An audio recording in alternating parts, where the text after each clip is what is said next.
Hey guys, and welcome to this practice session on how to start knitting. This is great for beginners who are looking to just kind of get an idea of what their knitting should look like and what it should feel like. It's also a really good idea when you first start knitting to do something like this where you're making a square or you're making something easy before you start a new project. Because if you're just starting kind of straight off, it can be a little bit frustrating. So what we're going to do here first to start our knitting is called a slip stitch. So I'm going to show you how to kind of hold this in your hand and how to wrap it around your fingers to get this stitch started. This is a good way to start your knitting because it kind of gives a knot at the beginning and I don't have to worry about it falling out. So it's a great first step for beginners, but you don't necessarily need to put this slip stitch in if you're really struggling with it. And then from there, we're going to cast on. So you can see here, you kind of wrap it around your thumb, and I'm showing you kind of a couple of times how to hold it in your fingers. You want to hold on to that slip stitch with your pointer finger to make sure it doesn't slide off. And then you hook your needle on. Yep. And then you can drop your thumb off. And then that's going to give you your first cast on stitch. But since we did a slip stitch as well, that's actually going to be your second stitch. So you can see there now I have 3 stitches on my needles because that cast on stitch does count as your first stitch. So I'm showing you how to do it a couple of times and then we're going to go into fast motion for the rest. So feel free to take your time doing this. And I would recommend doing an even number of cast on stitches. It doesn't really matter how many you do, but you want to have maybe a couple of inches of stitches just so you get some good practice in.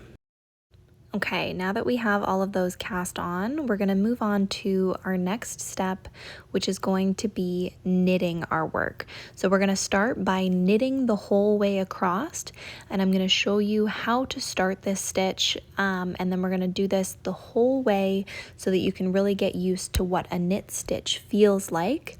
I do want to mention as well, this first layer of stitches, the first row that you're actually knitting, it's always going to be the trickiest row. Those cast on stitches, they tend to just be a little bit tighter than the way that you would normally knit. And so it can be a little bit more frustrating on this first row, but I promise if you make it past the first row, the next rows get much easier. So I'm just demonstrating, you want to put your needle in kind of facing towards the back. Here we go. So put it in facing towards the back and then you wrap your yarn around the back and then you pull that yarn that you wrapped off and through the stitch there. So again, I'm going to show you a couple of times how to do it in a bit of a slower motion. It will probably take you a little bit longer, especially if this is your first time picking up the knitting needles. So take your time with this, really get used to what it feels like to knit, and then we're going to move on to the next step.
Great, so we made it through that first row of knitting, and now our next step is going to be to purl our way across.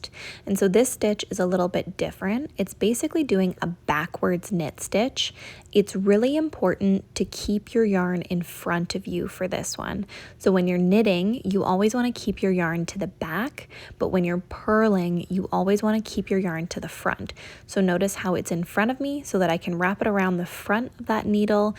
You stick the needle in back to front, so everything happens on the front side versus knitting, everything's kind of happening on the back side. So again, another super important stitch. Take your time with this, practice it, see how it feels. And we're gonna do it a couple of more times. So after you finish this row of purling, you're gonna go back to knitting, and you're gonna do this again until you feel comfortable with these stitches. This isn't really something that you can rush through, and it will take some time to get used to the feeling of the needles, the feeling of the yarn. So don't beat yourself up if you're feeling like it's taking too long or like you're getting really frustrated. This is something brand new. Your brain is learning something totally brand new. You've never held things in your fingers and done things this way before. So I really want you to give yourself a lot of grace in this and just practice. Enjoy what you're doing. Take a peek at, the pattern, and if the pattern's looking even or if you've made a mistake, it's okay. Just keep going, and eventually you'll start to learn how it's supposed to feel and what the best way to do it is. So give it a couple of rows, and I'm going to keep showing you how to do it a couple of times, and then we'll speed through, and then I'll show you how to do it a couple of times, and then we'll speed through. And then the next thing that I'm going to show you to end this video off is going to be a knit one, purl one pattern. So for this one, we're knitting the whole way across, and then we're purling the whole way across. And that gives us what's called stockinette stitch. So it's a really neat look at the front. You can see here, all of those knit stitches look the same. And this is a very common one for like clothing and for other patterns as well.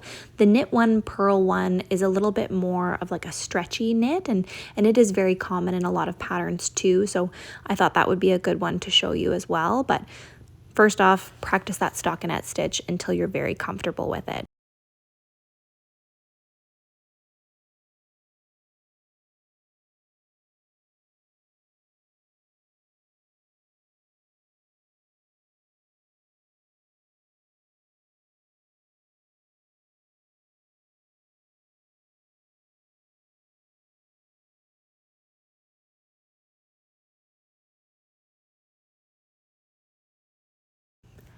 Great. So now that you're feeling comfortable with that, we're going to move on to the knit one, purl one stitch that I was talking about.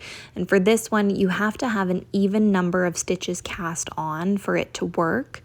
So if you don't, you can either knit together two of your stitches to make it so that it's even, or you can drop one off, or you can just knit two in a row, something like that. But you have to make sure that you're knitting and purling on the same stitches the whole way up. So it's easiest to do that if you have an even number of stitches cast on. And so the trickiest part with the knit one, purl one is making sure that your working yarn is on the right side. So if you remember, for our purls, we need to have our working yarn in front of us, and for our knits, we have to have our working yarn behind us. So we have to move that forward and backward with every stitch in between your two needles. So another one, this takes a lot of time and a lot of focus. You might find that the stockinette stitch came a little bit easier because it's very repetitive. It's very common to make mistakes when you're first learning, especially the knit one, purl one, because of how much you're switching back and forth. So again, take your time on this, practice it lots and lots of times. And then once you're feeling comfortable with this, and once you're feeling comfortable with the other stitches, then I would encourage you to start your project. Again, knowing that you're probably going to make mistakes, something's probably going to happen. And I do have lots of other videos out there as well on how to fix different mistakes that you might make while you're going through. So feel free to check those out as well. But I'm wishing you all the best in your knitting adventures. The rest of this video, I'm just going to go through kind of how to knit one, how to purl one, and then what that starts to look like in the end pattern. It does make a very nice looking pattern as well, in addition to the stockinette stitch. So I hope you enjoyed.